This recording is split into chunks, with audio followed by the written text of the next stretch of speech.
За дөнгөж сая шүүхрээ ороод хавсрагтай танилцаад гарч ирлээ. Тэгээд тэр ямар хэрэг байсан гэхээр бага насны хүүхдийг хойд эцэг нь чихээлээд тэгээд зодоод алдсан юм хэрэг байлаа. Хамгийн гол нь уг үйлдэлийг хоёр хажуугүй өршин сонссон байдаг байхгүй юу? Нэг өршин болохоор дандаа хүүхдээ зодж яхан уйлуулж яхан ямар төвхтэй айл ба гэж эхнэр нөхөр хоёр хоорондоо ярьжсэн байгаа.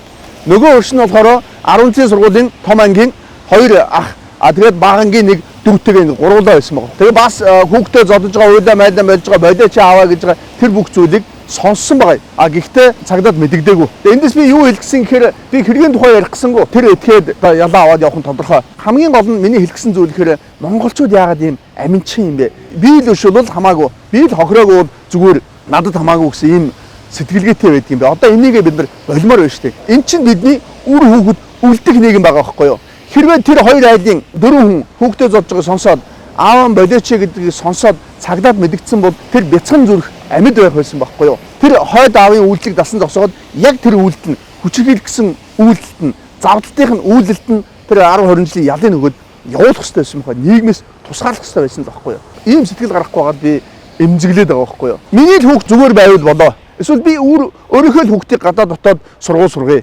Мэдлэг боловсролтой болгоё. Дээд сургуульд оруулъя гэж бодоод байгаа байхгүй юу?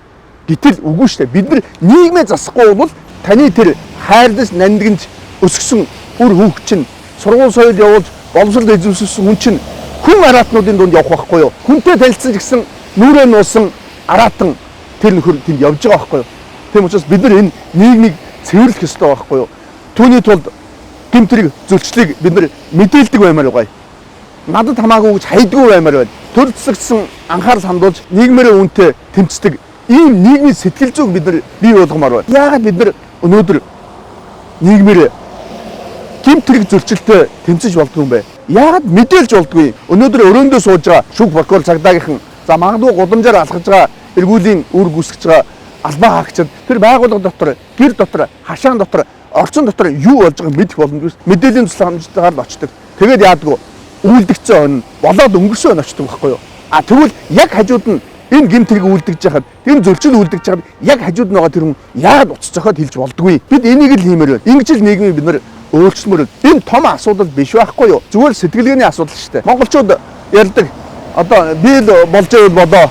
Миний л өөр хүүхэд зүгээр бол зүгээр. Эсвэл үг 90-ийн дунд илжиг бөгөөж ороод энэ айгүй муухай философи байхгүй юу? Ингэж болохгүй шүү дээ. Өнөөдөр нөхөлтөө зодуулаад амь гууж байгаа яагаад тэр бүсгүй та туслахгүй байгаа юм? Өөрөө ороод тусалдгүй магад тэр хуулийн байгууллагын дуудаад өгчлөлтөө. Яагаад гудамж талбайд өнөөдөр хүүхдүүд зодолж яхад миний өгд биш гэд хайж байгаа юм. Өөрөө очиод салгаж чаддаг юм бол уцтаа дуудаад өгчлөлтөө. Саяхан болсон нэг жишээ байж штэ. 10 жилийн нэг охиныг ангийнх нь гэртээ оруулаад аимшигтайгаар зодож нүдсэн, тарчлаасан. Тэгэд хажууд нь ээж нь эмээ байжсэн гэж байгаа юм. Энэ юу гэсэн үг юм бэ? Тэгэхээр энийг л бид нар өөрчилчмөр байна. Тэгвэл энэ аимшигтай олон хэрэгүүдийн гаралт багасна. Энэ юу гэдэг юм? Хүн болж энэ ертөнцид илчээд хүн болно гэдэг чинь хоолгой хувь тавилан гэж байгаа шүү дээ. Атгасан будаа цацгад зүүнний үзүүлэлтэд тогтохтой адил зүйлийг хүний хувь тавилан гэж яриад байгаа байхгүй. Тэгвэл хүн болж илчээд хорвоогийн хог шааруудад зодуулж нүдүүлж хүчирхийлүүлж алуулж хядуулж энэ хорвоос буцна гэдэг чинь хамгийн гонигтай. Гэтэ миний хэлсэн зүйл хамгийн муухай нь юу гэхээр ийм гэмтрэг болж байгааг мэдж байгаа хүн надад хамаагүйгээд тасан зогсоохгүй. Тасан зогсоохны битгээл хуулийн байгууллагууд мэддэхгүй байгаа. Тэр муухай үзэл хамгийн муухай байхгүй юу? Тэгэхэд хэдүүлээ энийг өөрчлөё. Энд чинь бидний үр хүүхэд үлдэх нийгэм. Хууч өмгөөлөгчийн хувьд маш олон зэрлэг боломжоор үйлдсэн, харгил сэлцгийн аргаар үлдэгдсэн ийм хэрэгүүдийг уншижсэн. Уншаад миний эхний сэтгэл бол би хохирогчийг өрөвдөж байгаа байхгүй араачтай. Яагаад ийм хүнтэй таалчваа ч гэдэг юм бол тийм. Гэтэл яагаад ийм байдал түрээгээд бодоод үзэхээр ихэнх нь ийм гэмтрэг үйлдэгдгийг мэддэг. Өмнө нь удаадараа болж исэн. Яг тухайн цаг үед өөр хажуугийн хөрш найз нөхөд мэдсэн байдаг байхгүй. Мэдж байгаа хэрнээ хамгийн гол нь туслаагүй.